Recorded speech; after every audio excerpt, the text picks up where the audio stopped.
नई शिक्षा नीति इस वक्त देश में चर्चा का विषय बनी हुई है। सरकार ने इस नीति को 30 जुलाई को मंजूरी दे दी। सरकार का दावा है कि ये शिक्षा नीति शिक्षा के क्षेत्र में एक नया आयाम जोड़ेगी और शिक्षा की क्वालिटी में काफ़ी सुधार करेगी। इस सिलसिले में हमने शिक्षा के क्षेत्र से जुड़े हुए कई एक्सपर्ट से बात की। वो सरकार की कुछ बातों से तो सहमत हैं, लेकिन बहुत से बातों पे वो सवालिया निशान खड़े कर रहे हैं। आइए देखें, हम उनकी बात सुने वो क्या कहते हैं इस सिलसिले में। सबसे पहले हमने दिल्ली यूनिवर्सिटी की प्रोफेसर नंदिता नारायण जी से बात की। ये नई शिक्षा नीति जो अभी 29 जुलाई को कैबिनेट से अप्रूव हुई है और उसका 30 जुलाई को एक 66 पेज का डॉक्यूमेंट हमारे सामने रखा गया। हालांकि कैबिनेट ने जो अप्रूव किया वो हमें नहीं दिखाया गया है, तो हमारा ये अंदाज़ है कि ये जो समरी है 66 पेज की, इसके साथ साथ हमें जो 484 पेज का कस्तूरी रंगन कमेटी रिपोर्ट जो पहले पेश हुआ था मई 2019 में, वो हमको देखना ज़रूरी है, तभी हमें उसका डिटेल समझ आता है। नहीं तो हम लोग को बहुत सारी गलतफहमियां होती हैं। उसमें बहुत सारे जो ऑब्जेक्शंस थे 484 पेज वाले में, वो 66 पेज में डिटेल में नहीं दिया गया है। लेकिन ये कहा है कि जैसे कि 15,000 अगर इंस्टीट्यूशंस होंगे पूरे देश में, हर इंस्टीट्यूशन का एक अलग से बोर्ड ऑफ गवर्नर्स होगा, उसके पास पूरा पावर होगा।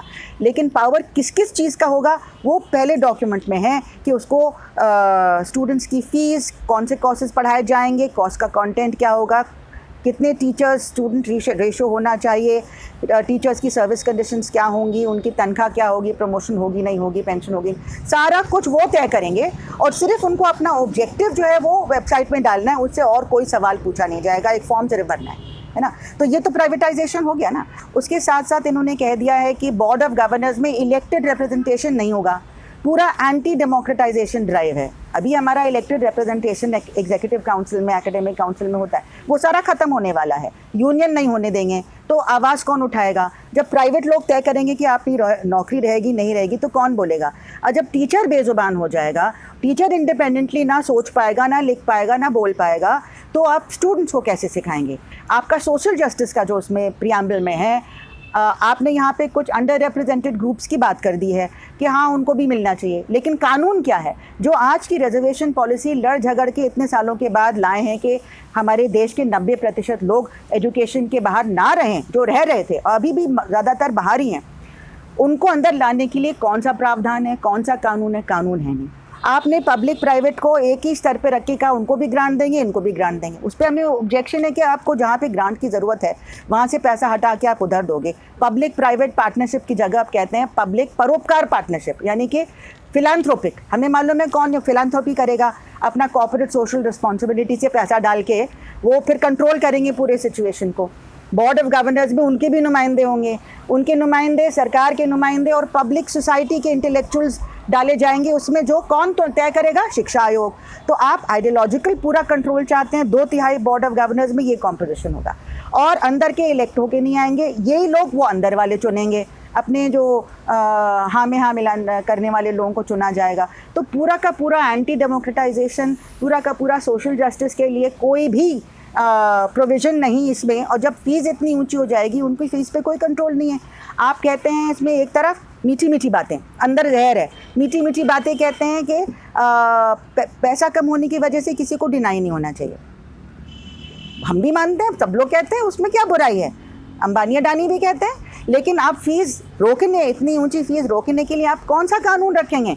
ये नहीं लिखा है कि by law it will not be allowed to charge fees higher than this, कुछ भी नहीं है। तो मीठी बातें तो कोई भी कर सकता है ना। तो हम जो आज से नहीं 40 सालों से एजुकेशन पॉलिसी को लेके लड़ रहे हैं ताकि ज़्यादा से ज़्यादा लोगों को हमारे हिंदुस्तान में क्वालिटी एजुकेशन मिले, जो हमारे फाउंडिंग फादर्स ने कॉन्स्टिट्यूशन में भी और राधा कृष्णन जी, कोठारी जी सब ने कहा था, उसके लिए हम लड़ रहे हैं। और जबकि बाहर से आप वर्ल्ड बैंक के साथ अग्रीमेंट करते हैं 24 जून को, बड़े बड़े कॉर्पोरेट्स के साथ अग्रीमेंट करते हैं। 1 मई को प्राइम मिनिस्टर कहते हैं कि पूरा सार नेशनल एजुकेशन पॉलिसी का सार है ऑनलाइन एजुकेशन, जिससे सब लोग इतना परेशान हैं आज के दिन। ज़बरदस्ती एग्ज़ाम कराया जा रहा है। कितने लोगों के पास कंप्यूटर है, कितने लोगों के पास स्मार्टफोन है, कितने लोग 2.7% मध्य प्रदेश में के पास लैपटॉप है। इस तरह से और स्टेट्स में भी हाल है। तो गरीब जनता परेशान है कि हमारे बच्चे को जो थोड़ा बहुत एजुकेशन मिलता था, स्कूल चले जाते थे, एक मिड डे मील मिल जाता था और थोड़ी पढ़ाई हो जाती थी, वो भी नहीं होगा। आपको ये डिजीज़ कंट्रोल करने के लिए कुछ करना चाहिए, आपको अपने लोगों के हेल्थ और लाइवलीहुड, रोज़गार के लिए कुछ करना चाहिए, जो लोग भूखे मर रहे हैं आज। तो उसके बजाय आप जल्दी जल्दी आपदा में अवसर देख के बड़ी बड़ी बिजनेस का को प्रमोट कर रहे हैं। $18 बिलियन का बिजनेस ये बनेगा, ऑनलाइन एजुकेशन। ये प्राइम मिनिस्टर की अनाउंसमेंट के 2 दिन बाद ये बात आ गई सारे बिजनेस पेपर में। इसके बाद हम जामिया यूनिवर्सिटी के टीचर्स एसोसिएशन के general secretary professor Majid Jameel sahab के पास गए। जमील साहब ने शिक्षा नीति का पूरी तरह से विरोध तो नहीं किया, लेकिन फिर भी उन्होंने इसके कुछ पहलुओं पर अपनी आशंकाएं जाहिर की। ये न्यू एजुकेशन पॉलिसी 1986 के बाद एक फुल फ्लेज एजुकेशन पॉलिसी अब 2020 में आई है, जो 34 इयर्स के बाद कोई एक एजुकेशन पॉलिसी आई है, और बड़ी एम्बिशियस पॉलिसी ऑन पेपर तो ये लगती है। इसमें अगर हम हायर एजुकेशन की बात करें तो हायर एजुकेशन में सबसे ज़्यादा इम्पोर्टेंट बात इसमें ये कही है कि ग्रेजुएशन के टाइम में मल्टीपल एग्ज़िट और मल्टीपल एंट्री की बात ये लोग कह रहे हैं। उसमें ये एक ऑप्शन है इसमें कि आप अगर 1 साल बाद आपको अपनी एजुकेशन कंटिन्यू नहीं करना चाह रहे, आपको एक अच्छा जॉब मिल गया है, आपके फाइनेंशियल कंडीशंस अलाउ नहीं कर रहे हैं कि आप अपनी तालीम को कंटिन्यू करें, तो उस केस में इसमें एक ऑप्शन है कि आपको कम से कम एक सर्टिफिकेट मिल जाएगा और उसके बेसिस पे भी आपको जॉब अपॉर्चुनिटीज़ मिल जाएगी। अगर 2 साल बाद आपको एक ऐसी सिचुएशन आती है तो उस केस में भी 2 साल बाद आपको डिसकंटिन्यू कर सकते हैं और उसमें 2 साल के बाद आपको एक डिप्लोमा मिल जाएगा। तो इस तरह से आपकी एजुकेशन जो आपने फर्स्ट ईयर और सेकेंड ईयर में क्रेडिट अर्न किए वो आपके बैंक में रहेंगे, और उसके बाद आप अगर कभी भी अपनी डिग्री को पूरा करना चाहते हैं तो आपके पास ये एक ऑप्शन होगा कि कभी भी आगे आप 3rd ईयर और फाइनल ईयर भी आप कंप्लीट कर सकते हैं। तो इस लिहाज से मैं ये समझता हूँ कि ये एक अच्छी पहल है, लेकिन अगर आप क्वालिटी की बात करें, जो एक बच्चा क्वालिटी एजुकेशन की तरफ अगर वो रिसर्च ओरिएंटेड है तो उसमें कितना इसको कंटिन्यू कर पाएगा कि इसमें मसलन इंजीनियरिंग है, इंजीनियरिंग एक 4 साल का कोर्स है। 4 साल में हम फर्स्ट ईयर में सिर्फ अप्लाइड साइंसेज के सब्जेक्ट्स पढ़ाते हैं, उसमें इंजीनियरिंग बहुत ही कम होती है। तो इस केस में अगर वो बच्चा फर्स्ट ईयर के बाद जाएगा तो मैं नहीं समझता कि वो उसकी कोई स्पेशलाइजेशन हुआ है, कोई एक्सपर्टाइज हुई है। तो ये कैसे मैनेज होगा कि फर्स्ट ईयर के बाद उसको क्या स्किल डेवलप हुआ उस बच्चे में, ये हम नहीं कह पाएंगे। दूसरी बात कह रहे हैं कि साहब अब PhD करने के लिए MPhil की ज़रूरत नहीं है। मुझे लगता है कि ये एक अच्छा स्टेप है। इसी तरह इसमें बात कही है ऑनलाइन एजुकेशन की। हायर एजुकेशन में हम ये समझते हैं कि जो फेस टू फेस टीचिंग का मामला है, जो फिज़िकल कांटेक्ट करके एजुकेशन प्रोग्राम हम चलाते हैं, ऑनलाइन उसका कोई सब्स्टिट्यूट नहीं है। ऑनलाइन से सिर्फ हम एक किसी मजबूरी के तहत तो ठीक है, हम एक डिग्री तो दे सकते हैं, लेकिन उस बच्चे की नॉलेज कितनी बड़ी है, उस नॉलेज पॉइंट ऑफ व्यू से हम समझते हैं कि ऑनलाइन को इसमें बहुत ज़्यादा इनकरेज नहीं करना चाहिए। कोशिश यही होनी चाहिए कि फ़िज़िकल टीचिंग हो, और जो बच्चे को सिर्फ एक नॉलेज देना ही नहीं है, बच्चा कॉलेज में आके बहुत सी चीज़ें सीखता है, बहुत सी कल्चरल एक्टिविटीज़ में पार्टिसिपेशन करता है, बहुत सी एक्स्ट्रा करिकुलर एक्टिविटीज़ में उसे एक अपॉर्चुनिटी मिलती है, एक दूसरे को जानने का मौका मिलता है। तो ये सारे फ़ायदे हम फिज़िकल टीचिंग से ही दे सकते हैं। हमें सिर्फ डिग्री बांटना हमारा मकसद नहीं होना चाहिए, हमें ओवरऑल एक अच्छा ह्यूमन बीइंग डेवलप करें। इस पॉलिसी में कहीं भी रिजर्वेशन की बात नहीं कही गई, कहीं भी इकोनॉमिकल वीकर सेक्शन की बात नहीं कही गई। क्यों साइलेंट है? तो हिंदुस्तान एक गरीब मुल्क है, हिंदुस्तान में एक बड़ी तादाद में बच्चा गांव में रहता है, एजुकेशनली, सोशली, इकोनॉमिकली बैकवर्ड है।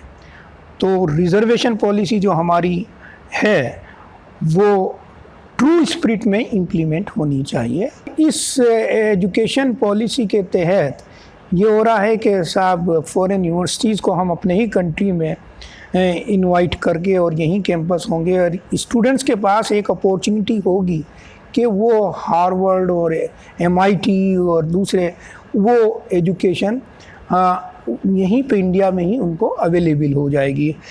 उसमें एक तो ये होगा कि बच्चे का इन्वेस्टमेंट जो होता है वो उतना वहाँ पे जो बाहर जाने में ख़र्च होता था वो उस पॉइंट ऑफ व्यू से वो इकोनॉमिकल होगा। लेकिन वो कैंपसेस कितने एट पार होंगे उन कैंपसेस के जो पिछले 100 साल से इस्टेब्लिश्ड है, तो मैं ये नहीं समझता इन कैंपसेस में वो क्वालिटी एजुकेशन जो उन कैंपसेस से मिलती थी वो यहाँ मिलेगी। इन यूनिवर्सिटीज़ को आने से फिर इनका इम्पैक्ट हमारी हायर एजुकेशन, हमारे जो टॉप इंस्टीट्यूट्स हैं उनके ऊपर क्या होगा, ये अपने आप में एक सोचने की बात है कि हमारी IIT जिस पे हम लोग इतना पैसा खर्च करते हैं और पब्लिक फंडेड यूनिवर्सिटीज़ जो है हमारी, उनमें उसका अगर अच्छा बच्चा वहाँ जाएगा तो फिर हमारे यहाँ की क्वालिटी सफ़र करेगी, हमें अच्छा बच्चा इधर नहीं मिल पाएगा।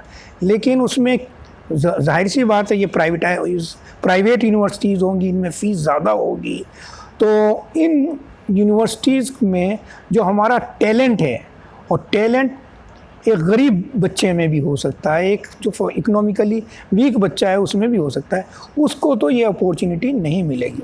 तो क्या सरकार कुछ ऐसा स्कॉलरशिप या ऐसा प्रोविज़न करेगी कि अगर उन यूनिवर्सिटीज़ में बच्चों को अपॉर्चुनिटी मिल रही है, उनको एडमिशन मिल रहा है, तो क्या उनको कुछ स्कॉलरशिप देगी सरकार? जामिया यूनिवर्सिटी के ही डॉक्टर फुरकान अहमद जो पॉलिटिकल साइंस के हेड ऑफ़ द डिपार्टमेंट हैं, उन्होंने भी हमसे शिक्षा नीति के ऊपर बातें की। उन्होंने इस नीति के पॉजिटिव और नेगेटिव पहलू दोनों गिनाए। Positive is that 6% of the GDP. Yes, of course, this can be said that this is a positive. Otherwise, this 6% 34 years ago, this has been recommended for 6% GDP should be spent for the education. The second thing which is very important, just to compromise with the man-to-man shouldering or retapism. Single regulator. They have recommended the single regulator, means there should not be UGC, there should not be AICTE. There are a lot of regulators, and there should be one higher education commission, one regulator which should regulate other than the medical and law. And then emphasis on occasional education. This is another thing which is slowly and gradually this was compromised. Educational education, again they have tried to reinduct the occasional education. Emphasis on occasional education, occasional training at the level of schools. See, there are several drawbacks. The one is drawback, which is of course a negative point. You can say that the negative thing, which is a negative indication towards the policies, present policies, or emphasis on regional languages, or emphasis on regional language, or emphasis on the education of Sanskrit. There is a doubt that lest this should not undermine the education of international language, that is English. The second is that if you look at the whole scheme, you will find that everything is centrally manned, centrally controlled. So this is against the federal ethos of the country. This is against the ethos of decentralization. Decentralization is always better for good decisions. The second is infrastructure, which is the major question, major problem everywhere. Because if you wish to universalize this policy, because this policy is not basically meant for Delhi cosmopolitan cities or cities, this is for the rural areas as well. We have to take care of the rural areas. JNU के professor Surjit Majumdar जी ने भी हमसे शिक्षा नीति के बारे में बातें की। आइए देखें उनके विचार क्या हैं। NP 2020 poses an extremely grave challenge to the already compromised autonomy of higher education institutions in India. This threat comes firstly from the policy's objective of promoting privatization of higher education. Privatization by opening up the institution to the influence of commercial interests itself represents a way of eroding autonomy of higher education institutions. All institutions of higher education, according to NP 2020, would be run effectively by some kind of a management, okay, not based on a democratic system of self-governance. There'll be a board of governors which will be vested with the responsibility of managing every institution. Each institution will have such a board of governors. The policy envisages giving to such a board of governors greater freedom in areas such as setting fees that students have to pay and in determining the pay and service conditions of their teachers and staff. Okay. So this is essentially autonomy which is antithetical to autonomy in the real sense, because it is promoting the influence of commercial interests in higher education. It is a policy which for the first time brings the private sector in education at par with the public institutions.